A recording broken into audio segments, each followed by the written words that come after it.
Bonjour, voici la suite de la vidéo sur l'expression des ondes stationnaires de la corde de Meld.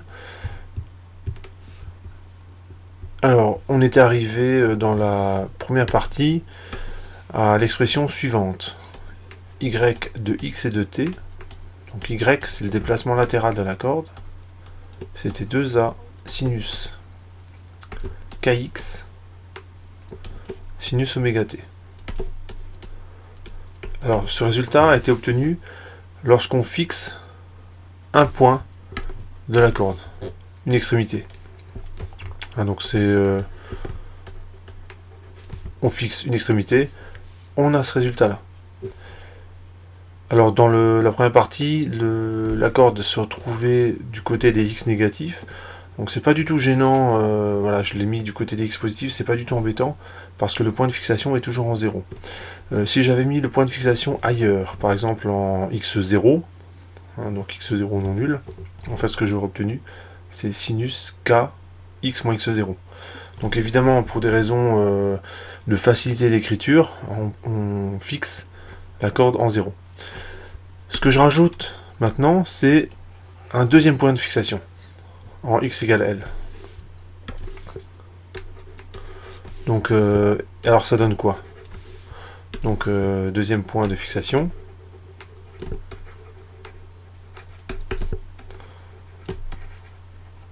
Fixation.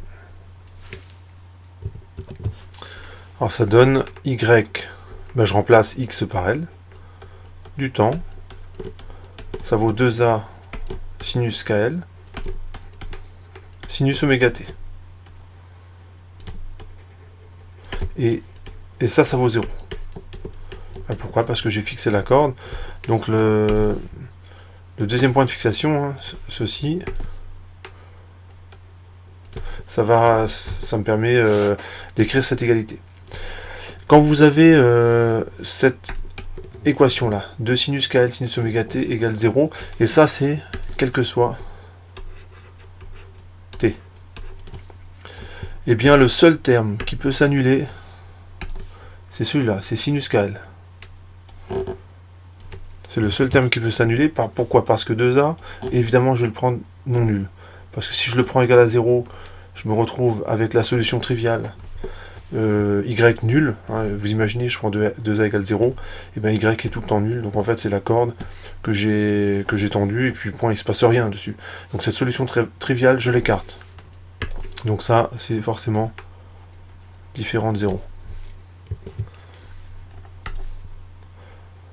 Le sinus oméga t, qui est ici, il est quasiment tout le temps différent de 0. C'est différent de 0 quasiment tout le temps. Donc le seul terme qui peut s'annuler, alors lui tout le temps, en revanche, c'est sinus kl. Donc on a sinus kl qui est égal à 0. Alors ici je pourrais mettre une équivalence, mais bon, peu importe. Moi ce qui m'intéresse c'est le résultat final, donc je me contente d'une implication. Sinus kl égale 0, la fonction sinus, je vous rappelle, je vous la trace rapidement. Là on a ceci, la fonction sinus elle part de 0, elle ressemble à ça, sinus x, ça s'annule en 0, ça s'annule en pi, en 2pi, en 3pi, etc. Donc ça, si vous connaissez un petit peu la fonction sinus, tout ça, ça vous pose aucun problème. Donc k fois L, c'est égal, et de la forme n fois pi, et je prends n, un entier non nul. Alors si la corde avait été de l'autre côté, j'aurais dû prendre... non, c'est pas du tout important. On peut prendre n positif. Pourquoi? Parce que le sinus est impair, donc éventuellement c'est a qui serait négatif. Donc ça, c'est pas très important. Est-ce que n appartient à n étoiles ou z étoiles? Ça, c'est pas essentiel. Donc finalement, k ne peut pas prendre toutes les valeurs. On voit qu'il n'y a que ces valeurs-là qui sont permises. Et du coup, j'ai mis un indice petit n à k, puisque ça dépend de petit n.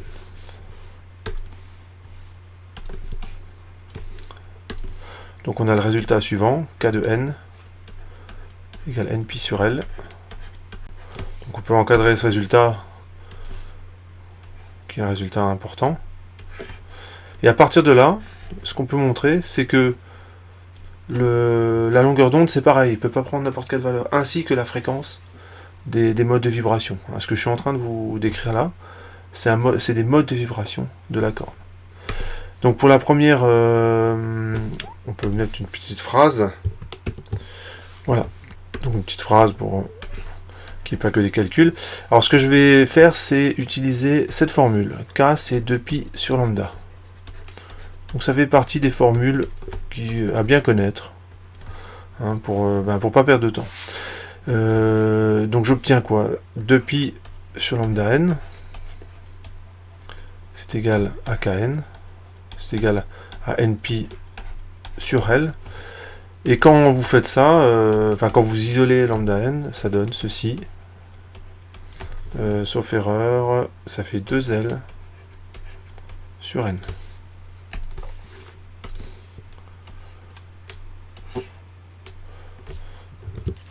Donc on voit que le K ne peut pas prendre toutes les valeurs, c'est vrai aussi pour la longueur d'onde.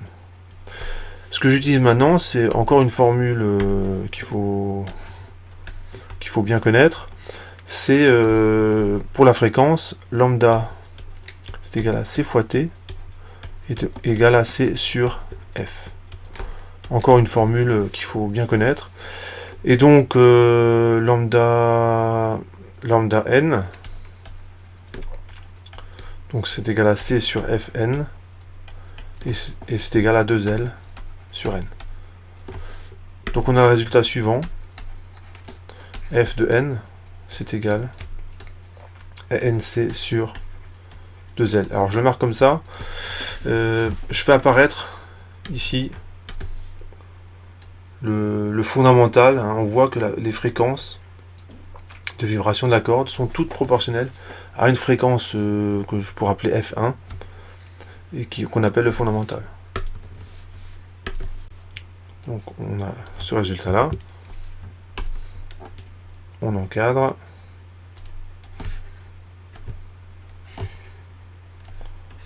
voilà. Arrivé à ce niveau là, je peux réécrire le signal Y de X et de T. Alors ça donne Y, alors je l'indice avec petit n, puisque cette fois-ci les modes de vibration, ce que je vais appeler les modes de vibration, dépendent d'un indice petit n. Alors plutôt que de mettre 2A, je mets YN, qui correspond à l'amplitude de ce mode-là. Sinus, je remplace K, donc ça fait N pi X sur L. Je remplace oméga. Alors oméga, c'est 2pi F. Petite remarque, ce que j'aurais pu faire, c'est aussi passer directement de là à là en utilisant la formule oméga égale 2pi F et oméga égale K fois C. J'aurais pu aussi gagner un petit peu de temps, passer directement de la première à la troisième formule. Donc je finis l'écriture du mode de vibration. Donc c'est N fois pi fois C fois T sur L.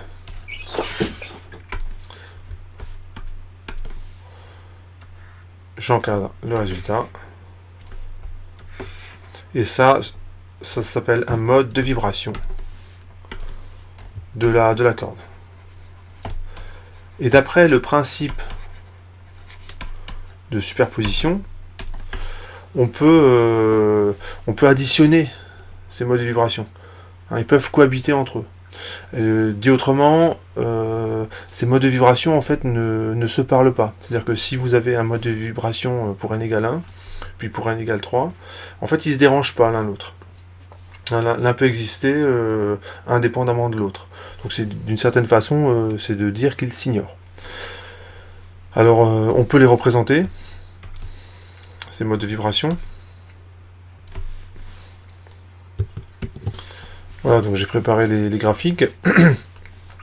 Donc j'ai représenté les 4 premiers modes. Donc quand j'aurai représenté ces 4 modes, en fait, assez rapidement, vous allez voir comment ça marche pour la suite. Alors,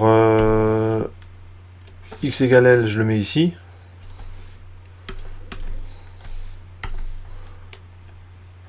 Ça, c'est L.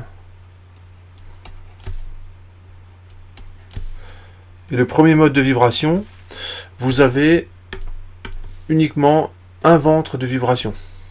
Si vous regardez, je vous remonte la formule. Si je prends n égale 1, le sinus ne s'annule pas entre 0 et L. Il s'annule en 0, il s'annule en L, mais il ne s'annule pas entre 0 et L. Donc la courbe, elle ressemble à ça.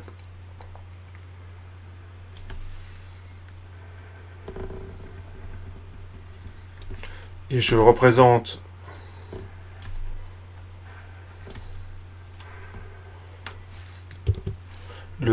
la partie, l'état de la corde dans les positions extrémales. Donc ça, ce serait à l'instant T1. Donc l'instant T1, je m'en fiche à l'instant C, mais je sais qu'à un moment donné, la corde, elle est en position extrémale. Et je sais aussi qu'à un autre instant, que j'appelle T2, la corde est en position extrémale de l'autre côté. Donc ça, c'est à peu près ce que vous verriez si vous grattez une corde de guitare. Alors, comme la corde bouge trop rapidement, en fait, vous avez un effet de flou. Et par contre, ce qu'on arrive bien à distinguer, c'est les positions extrémales. Donc, et c'est flou entre les deux. Pour n égale... ça, c'est pour n égale 1. Pour n égale 2, vous avez... donc c'est n égale 2 ici.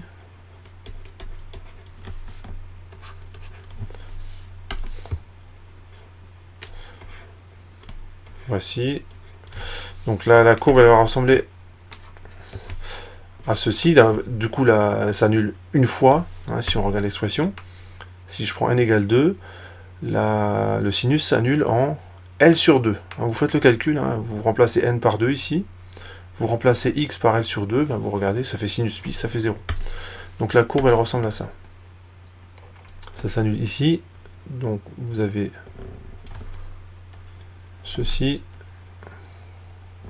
ce mode de vibration là. Alors ce mode de vibration, il est plus difficile à voir.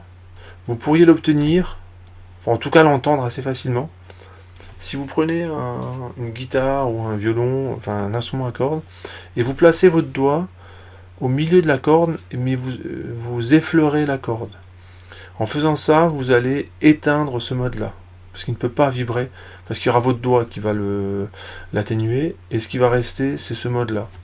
Et sa caractéristique, alors, si on ne le voit pas, en revanche, on l'entend, on passe à l'octave au-dessus. Donc je vous laisserai faire l'expérience, si vous avez l'occasion. Alors faites-le, c'est facile à faire. Pour n égale 3, on a 3 ventres de vibration. On vérifie au passage que lambda 2, c'est bien. Ici, enfin lambda 2 sur 2, souvenez-vous, un ventre de vibration, sa largeur, c'est lambda sur 2, c'est bien 2L sur 2. Donc ça veut dire que je dise pas, excusez-moi, là j'ai fait une bêtise, c'est L sur 2. Voilà. Donc ici on a lambda 2 qui vaut L, donc la longueur d'onde c'est entre là et là, et si je prends que un ventre de vibration, j'ai la moitié. Ici la longueur d'onde, lambda 1, ça aurait été de là jusqu'à là, et ça c'est lambda 1 sur 2. Voilà. Lambda 1 sur 2. Bon, je le fais pas pour les suivants parce que c'est un petit peu, ça alourdit le graphique. Et je trace de nouveau les positions extrémales de la corde.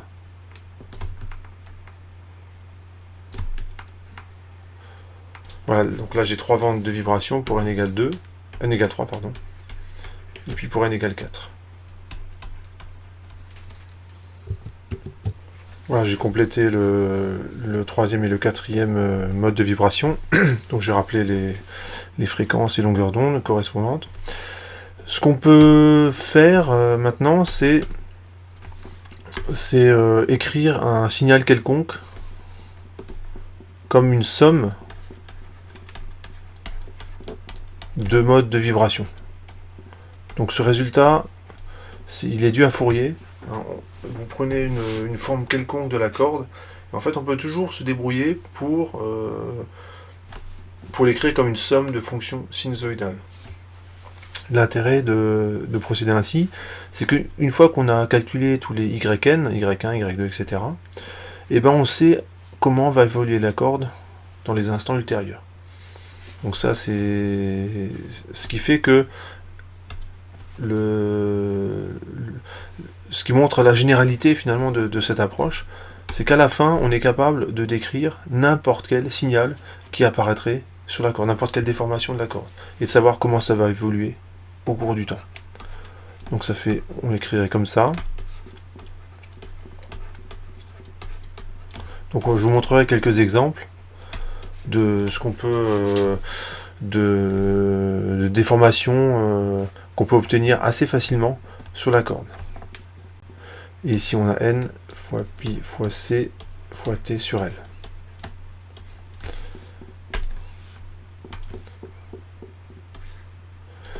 Donc là c'est une somme infinie de modes de vibration.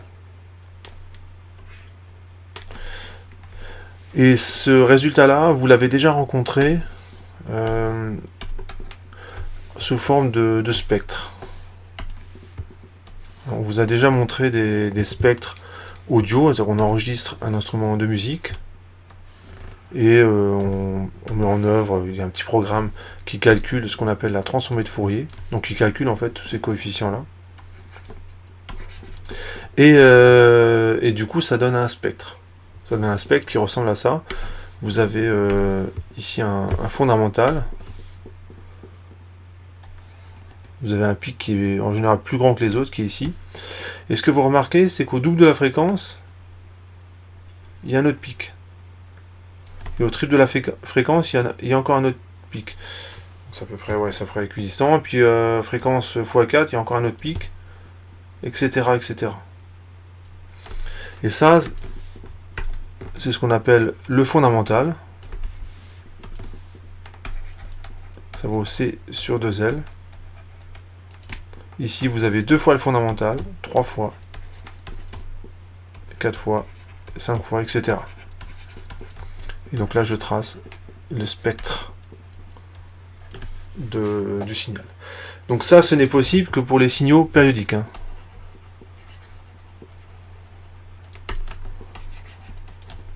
Ça veut dire que quand vous faites l'enregistrement, vous ne jouez qu'une note, qu'une seule note. Parce que si vous commencez à jouer un morceau, évidemment vous aurez plein d'autres pics qui vont apparaître, un pour chaque note. Mais si vous ne jouez qu'une seule note, vous avez ce résultat-là. Je vérifie juste le fondamental, c'est sur 2L, ouais, c'est ça. Donc voilà pour la corde de Meld. Et on verra qu'on peut effectivement obtenir n'importe quel signal en sommant ces modes de vibration. Voilà pour cette vidéo.